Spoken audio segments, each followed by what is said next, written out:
अच्छा, धर्म पूछकर मारने को लेकर भी एक बयान थोड़ी देर पहले आपका हो रहा था, तो क्या पूरी बात थी जो आप कहना चाह रहे थे? मेरा कहने का मतलब था आतंकवादी दहशत फैलाने के लिए कई तरीके की बातें करेंगे, कुछ ये करेंगे, आपसी धार्मिक दंगे करवाने की भी उनकी मंशा थी। पर मेरा कहने का मतलब था आतंकवादियों के मंसूबे को कभी कामयाब नहीं होने देंगे। भारत तीसरे की पंचायती की ज़रूरत नहीं है।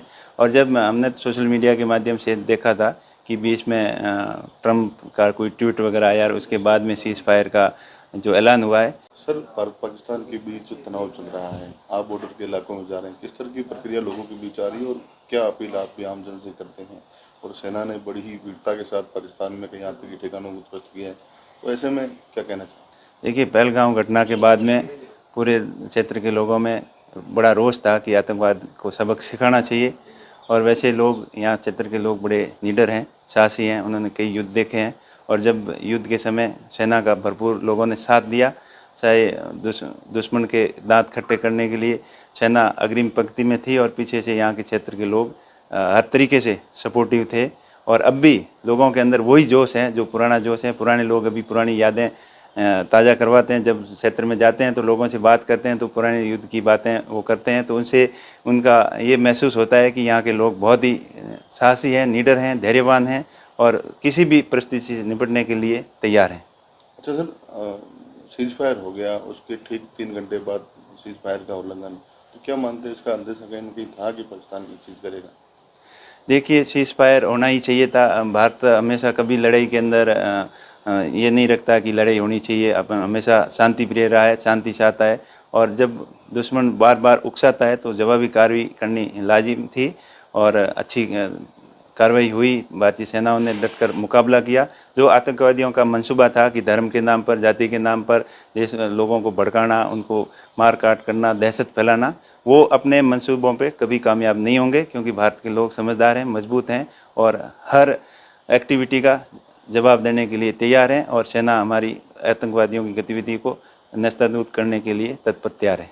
जब पाकिस्तान लगातार ये जो सीज फायर हुआ है पाकिस्तान भारत के बीच में, अमेरिका इसका श्रेय लेने की होड़ में कई ट्वीट भी आए सामने और आपने भी इसको लेकर कुछ सवाल उठाए हैं कि पाकिस्तान की अमेरिका की मध्यस्थता नहीं होनी चाहिए।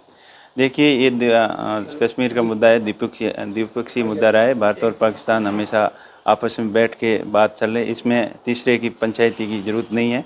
और जब हमने सोशल मीडिया के माध्यम से देखा था कि बीच में ट्रंप का कोई ट्वीट वगैरह आया और उसके बाद में सीज़ फायर का जो ऐलान हुआ है, तो ऐसा नहीं होना चाहिए था। आपसी बात करके इसका मध्यस्थता हल निकालना चाहिए और जो बार बार जो करतूतें कर रहा है दुश्मन देश, उनको करारा जवाब मिलना चाहिए।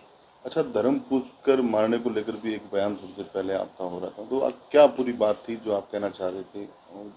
मेरा कहने का मतलब था आतंकवादी दहशत फैलाने के लिए कई तरीके की बातें करेंगे, कुछ ये करेंगे, आपसी धार्मिक दंगे करवाने की भी उनकी मंशा थी। पर मेरा कहने का मतलब था आतंकवादियों के मंसूबे को कभी कामयाब नहीं होने देंगे। भारत की जनता है, बड़ी समझदार है, क्षेत्र के लोग समझदार हैं और वो कैसी भी बातें कर ले, धर्म की कर ले, जाति की कर ले या किसी भी तरीके की नफरत फैला दे, लेकिन लोग समझदार हैं। वो कश्मीर पर्यटक स्थल शुरू से रहा है और लोग वहाँ जाना पसंद करते हैं। और आतंकवादियों का ये मकसद था कि ऐसा टेरर फैलाएं, आतंक फैलाएं कि यहाँ लोग नहीं आए, पर उनके मंसूबे कभी कामयाब नहीं होंगे। और कोई धर्म की बात करे या जाति की बात करे, लेकिन वो बात चलने वाली नहीं है। अच्छा, धर्म पूछकर मारना, क्या कहेंगे इस पर? देखिए, धर्म पूछ के मारना ये गलत बात है। और आतंकवादियों के जो मंसूबे थे कि धर्म पूछ के ये दहशत फैलाना था, कि ऐसे करना था, उन मंसूबों पे वो कभी कामयाब नहीं होंगे। और जो ये उनकी करतूत थी, ये मानवता को शर्मसार करने वाली करतूत थी।